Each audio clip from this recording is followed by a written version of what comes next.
Egunon ikusle maitea, gaurkoan saio berezi bat daukagu. Ongi etorri ikusi makusira.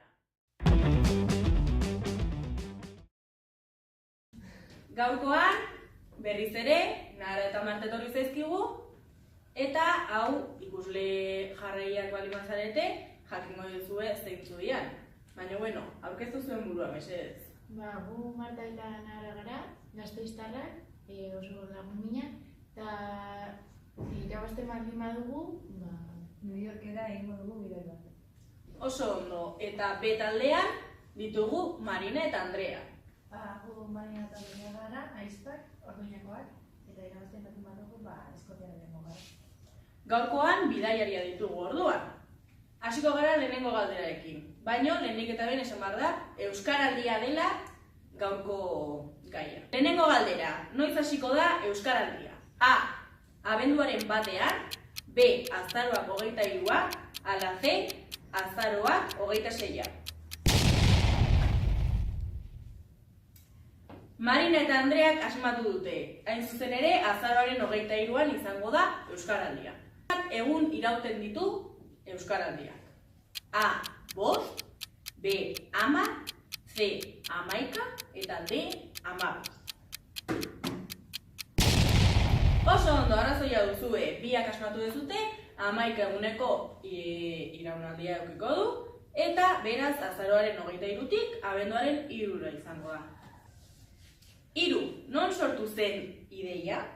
A. Gobernuan, B. Elkarte batean, C. Unibertsitatean, ala D.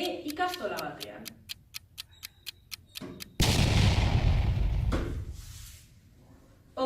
Ez du inorek asmatu, ez da gobernuan ez da unibertsitatean izan, baizik eta elkarte batean, nahi zuzen ere egiako elkarte batean. Egia Donostin dago, eta esan zuten, Donostiko auzo bat da, eta esan zuten, bueno, egian euskara sustatzeko egingo dugu ekitaldi bat, izan dena Euskaraldia.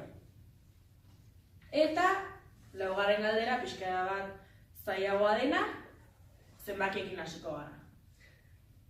Euskal Autonomia Erkidegoan, ehuneko zenbatekoa da gai euskara ulertzeko. A. Ehuneko 51,33, B. Ehuneko 45A, C. Ehuneko 62,45, eta D. Ehuneko 40,2A. Marta eta Nagarak asmatu dute, ehuneko 51,33 da Euskal Autonomia Erkidegoan, hau da, Araba, Bizkaia eta Gipuzkoan, gai direnak euskara ulertzeko. Eta beraiek eman diete ehuneko 45ari. Ez da zuzena honetan, baina esan beharra dago Euskal Herri osoan, hau da, 7 lurraldeak hartuta kontuan, ehuneko 45 izango zela gai. Eta honek esan nahi du euskararen presentzia ez dela txikia, uste genuena, baina handiagoa dela, eta honi jarraipena eman bat zaiola gero eta handiagoa izateko. 5. galdera, aurten, zenbagarren urte izango da hau ospatzen dena. A. 3, B. 1, C. 4, edo D. 2.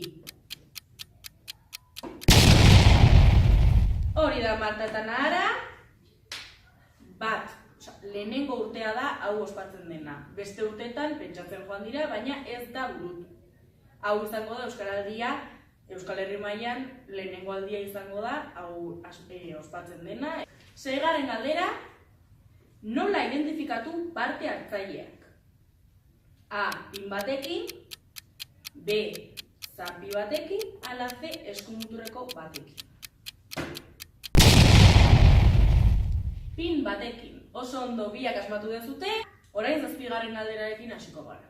Zeintzuk dira Euskaraldiaren irudiak?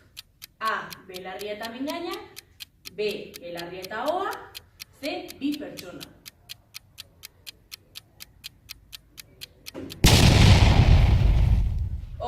Ez du inorrek asmatu. Belarria eta hoa dira.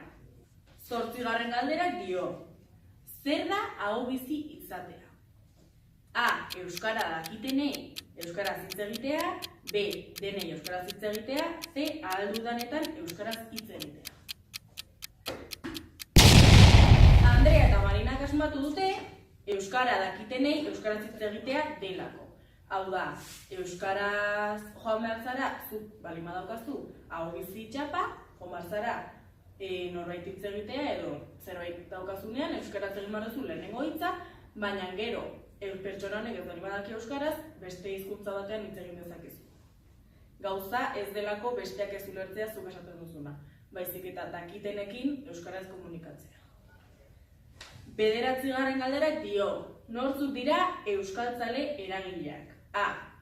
Euskaraldiko parte hartzaile pasiboak, B. Euskaraldiko batzordean dauden euskaltzaile aktiboak, ala C. Euskaraldiko batzorde kanpoko euskaltzaile aktiboak. Marina eta Andreak asmatu dute eta buruan jartzen dira. Eta azkeneko galderan eta zuek asmatzen badute, enpate bat egongo da eta bestela beraiek izan dira irabazleak. 10. Ezinbestekoa da herrian euskaraldia antolatzea. Bi aukera ditugu. A. Bai, ala B. Ez. Marina eta Andrea izango dira gure irabazleak gaurkoan, erantzuna ez delako. Azken finean, ekimena antolatzen dutenak, izan behar dira herri edo auzoak, aukera eta gogoa dituztenak hau ospatzeko. Ez behartuak eta ez gogorik gabeko pertsonak ekimen honetan sartzeko. Hau izan da guztia, gaurko irabazleak Marina eta Andrea izan dira, beste batera arte.